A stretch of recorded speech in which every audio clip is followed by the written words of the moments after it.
Hi, everyone. My name is Kay Stansbury. I'm the Assistant Director in the Office of Fellowships, and I'm here today to talk to you about the Fulbright U.S. Student Program.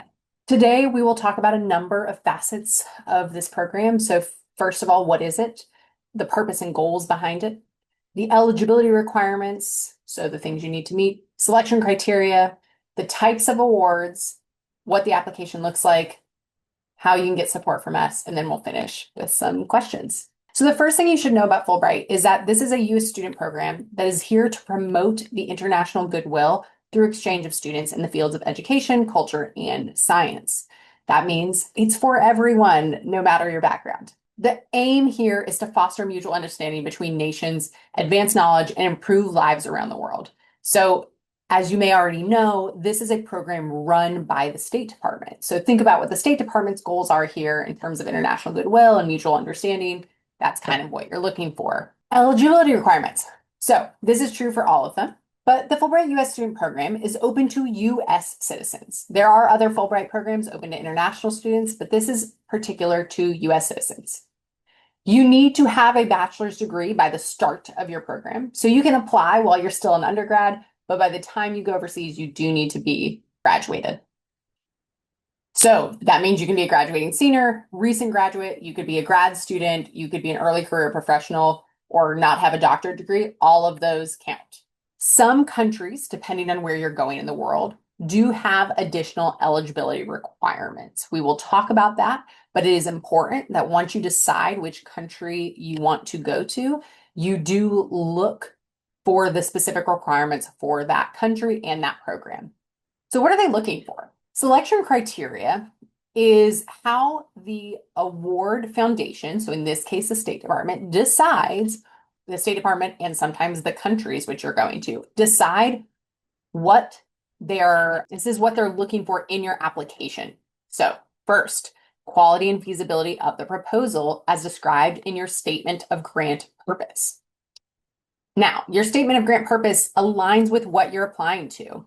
So if you're going abroad to teach, it's going to be talking about the way in which you're going to teach, who you want to teach, why. Is the way in which you assume you will help in the classroom, does that make sense with what you are capable of? If you're proposing a research project, they're wondering, does your research project actually make sense for the time period you have? Do you have the connections? Do you have the language? Does this make sense? So that's what you're thinking about. Preparation for the program. So, do you have a background to undertake what you're doing? This kind of falls in line with quality and feasibility of the proposal in some ways. So, for example, if you're interviewing people in another country, do you have the language abilities to do so? For if you are doing a science experiment and you have to be able to do very specific type of research, do you have the background where you're capable of doing that, or at least the contacts you need to do so? So all of that is going to be important. Candidates and projects that are going to help advance the Fulbright aim of promoting mutual understanding. This is really important. I'm biased because I used to be a study abroad advisor, but mutual is a key word here. When you are writing for Fulbright, you don't want to talk about the ways in which you are just helping the place you're going, but you also want to talk about the things you're hoping to learn from that community, that location, that country. It is going both ways. So I'm not saying not to talk about the part where you are promoting for the US and you're making people aware of maybe the ways in which we think or pursue certain research, et cetera, but you're also supposed to be pulling some of that from your host country. Remember, it's your host country. You are the guest. What are you learning from them? Requirements of the program in individual countries, I mentioned earlier. Again, depending on where you're going, there might be specific requirements for language, for whether or not you need an affiliation document, et cetera. And a desirability of achieving wide institutional and geographic distribution. So they're really hoping if they're getting a bunch of, for example, people from a university that they're going to different places. They really want students to be going around the world and not just everyone going to one area. All right. So this references a little bit what we were talking about before, but award types are important for Fulbright. There are different types. We've listed the two main ones here because they are grouped into kind of two buckets, but study and research, while it has only one application, does kind of function differently. So, study research means that you are going overseas to either take classes at a university or perform some type of research or art project. These awards are generally self-designed. So if you are doing research, you are finding affiliate universities or NGOs, et cetera, to work with. If you are taking classes, you are applying to that university. The rules on how you do that are going to be laid out in Fulbright's website, but it is self-designed. You get to choose where you want to go and what you're applying to on that front. And the research itself is coming from you. So what research do you want to do if you're choosing the research route?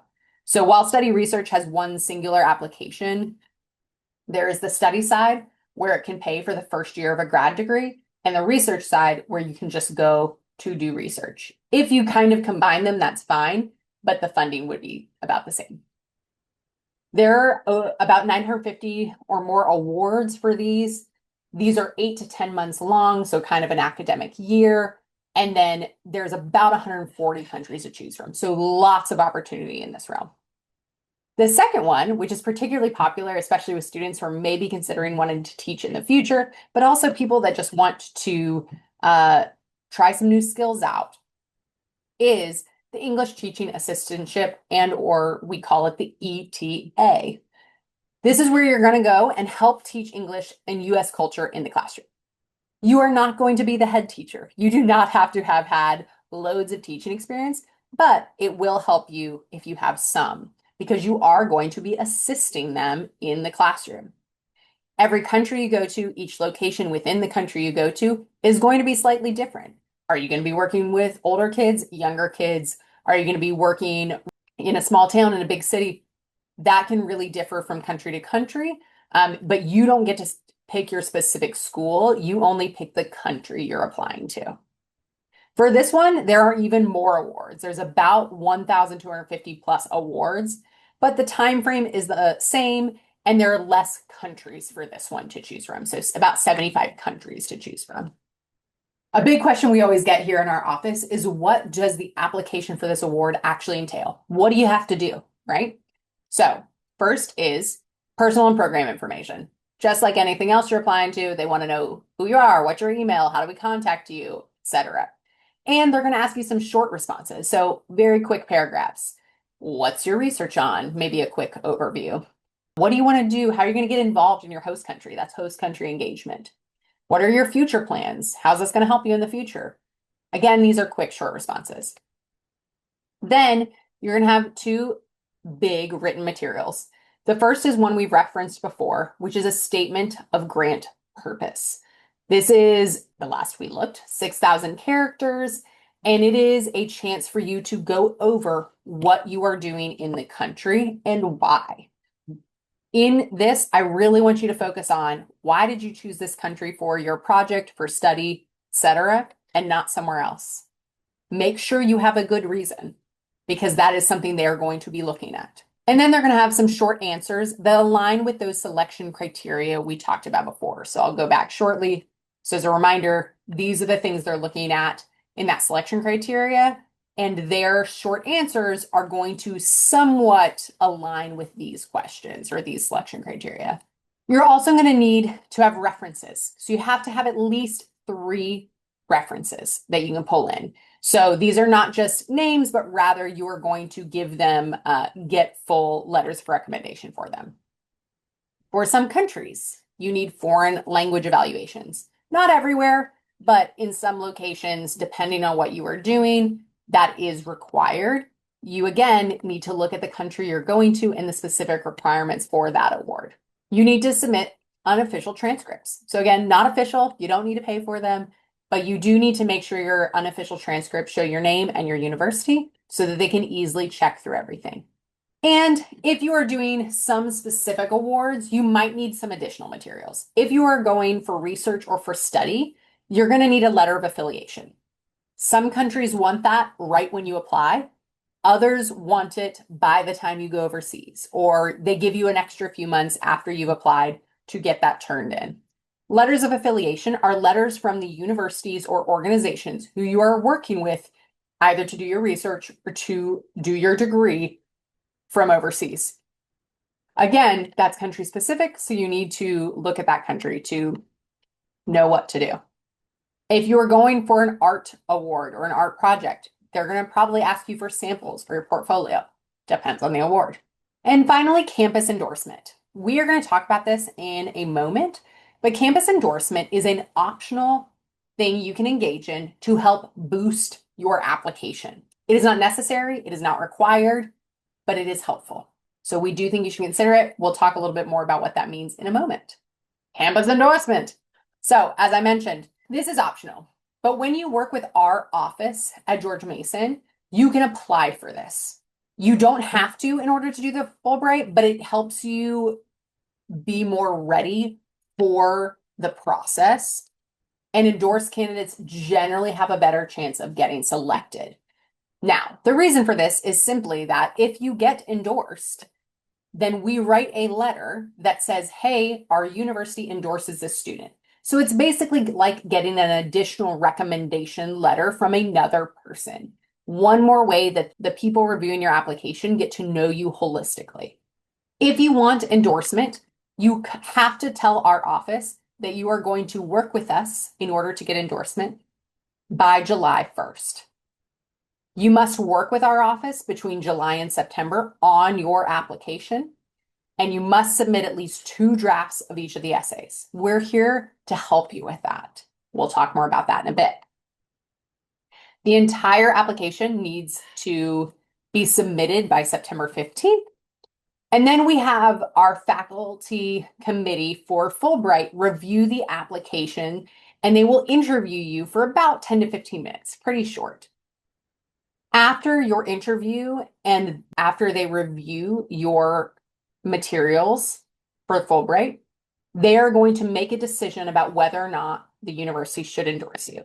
Now, if you get endorsed, like I said, that's a great boost to your application. If you don't, let's say you go through this process and the committee decides, I don't know if we want to endorse this student this time.